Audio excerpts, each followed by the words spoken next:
Subscribe کیجئے پیام channel کو اور بیل آئیکن کو دبائیے لیٹسٹ اسلامک ویڈیوز سب سے پہلے دیکھنے کے لیے۔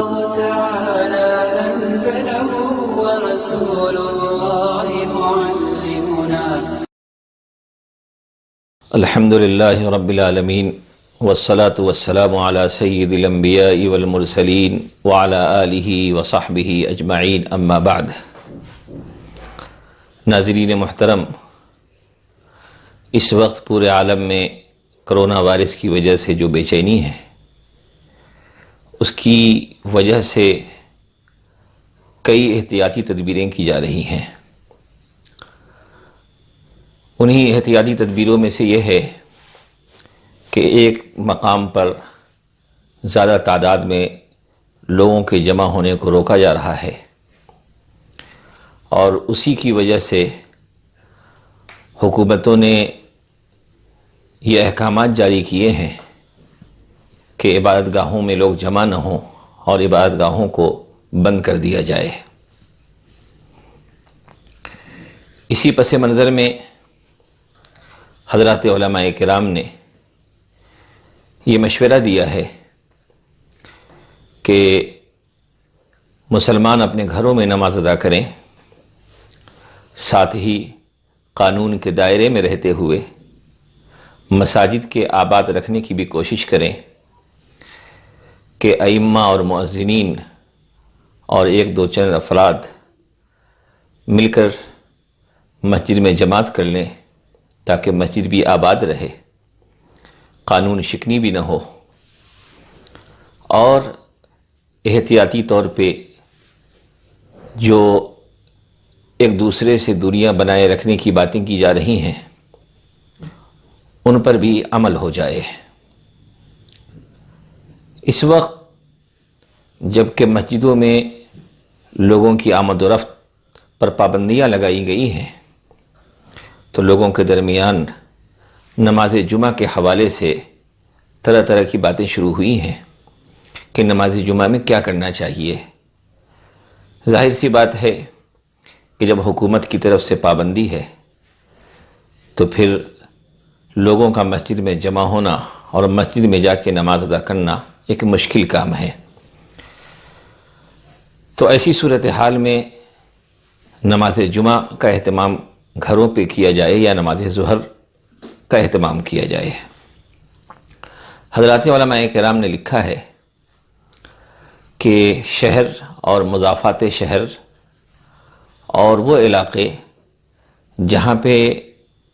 جمعہ کی نماز کا ہمیشہ اہتمام کیا جاتا ہو، ان جگہوں پہ جمعہ کے دن چونکہ جمعہ پڑھنا فرض عین ہے، اس لیے اگر کسی گھر پہ امام کے علاوہ 3 آدمی، 3 مرد، عاقل بالغ 3 مرد اگر موجود ہوں تو پھر ان کو ظہر کی نماز پڑھنے کے بجائے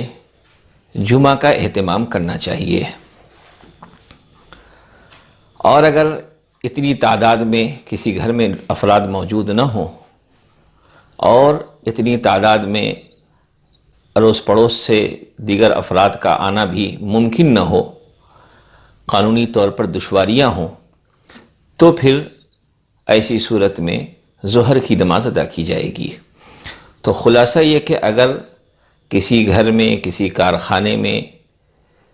کسی مکان میں 4 افراد، 4 مرد عاقل بالغ موجود ہوں، امام کے علاوہ 3 عاقل بالغ موجود ہوں، تو جمعہ کی نماز کا اہتمام کیا جائے گا، ظہر کی نماز نہیں پڑھی جائے گی بلکہ جمعہ کی نماز کا اہتمام کیا جائے گا۔ اور اگر اتنے افراد ایک جگہ موجود نہ ہوں تو پھر ظہر کی نماز اکیلے اکیلے پڑھی جائے گی۔ جب جمعہ کی نماز کا اہتمام کر رہے ہوں تو پھر اس صورت میں مسئلہ یہ ہے کہ جس طرح مسجدوں میں نماز جمعہ ہوتی ہے کہ جمعہ کی 2 رکعت نماز سے پہلے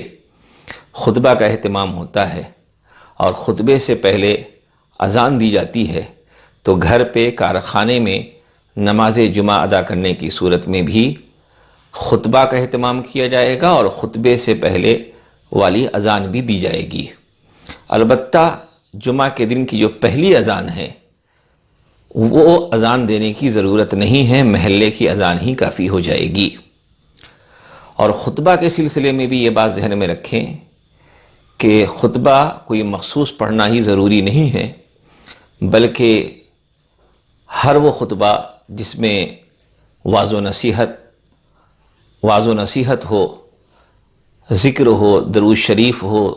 صحابہ کا تذکرہ ہو، تو وہ خطبہ ہے۔ اس لیے مختصر سے مختصر خطبہ کا اہتمام کر لیا جائے اور جمعہ کی نماز ادا کی جائے تو یہ جمعہ ادا ہو جائے گی۔ بہرحال شہر، مضافات شہر اور جن جگہوں پہ جمعہ کا اہتمام ہمیشہ ہوتا رہا ہے، ان جگہوں پہ اگر 4 افراد ایک جگہ جمع ہوں یا اس سے زیادہ افراد جمع ہوں تو پھر ایسی صورت میں جمعہ کی نماز پڑھنے کا ہی اہتمام کرنا چاہیے۔ اور اگر یہ چیز ممکن نہ ہو تو پھر ایسی مجبوری ہو تو پھر ایسی صورت میں ظہر کی نماز اکیلے پڑھی جائے گی۔ فقہائے کرام نے لکھا ہے کہ جمعہ کے دن مجبوراً ظہر پڑھنے کی نوبت آئی ہو تو پھر اس دن ظہر کی نماز باجماعت نہیں پڑھی جائے گی۔ ظہر کی نماز جمعہ کے دن باجماعت پڑھنا مکروہ ہے۔ تو یہ چند اہم مسائل ہیں، اس کا خیال رکھیں۔ اور اگر اتنے افراد گھر میں موجود ہوں، کارخانے میں موجود ہوں، کسی مکان پہ موجود ہونا ان کے لیے ممکن ہو تو مختصر خطبے کے ساتھ انہی افراد میں سے کسی کو امام نامزد کر دیا جائے اور وہ امام کوئی مختصر خطبہ پڑھ کر کے لوگوں کو نماز پڑھا دیں۔ مختصر خطبے کے لیے ایک خطبہ اس ویڈیو کے ساتھ بھی اس کے ڈسکرپشن میں دے دیا جا رہا ہے، اس سے بھی استفادہ کر سکتے ہیں، یا اس کے علاوہ جو بھی اور خطبہ ہو مختصر سے مختصر تو اس کو پڑھ کر کے نماز جمعہ ادا کی جا سکتی ہے۔ اللہ سے دعا ہے کہ اللہ تعالیٰ ان حالات کو جلد سے جلد بہتر فرما دے اور اس بیماری سے ہم سب کی حفاظت فرمائے۔ وآخر دعوانا ان الحمد للہ رب العالمین۔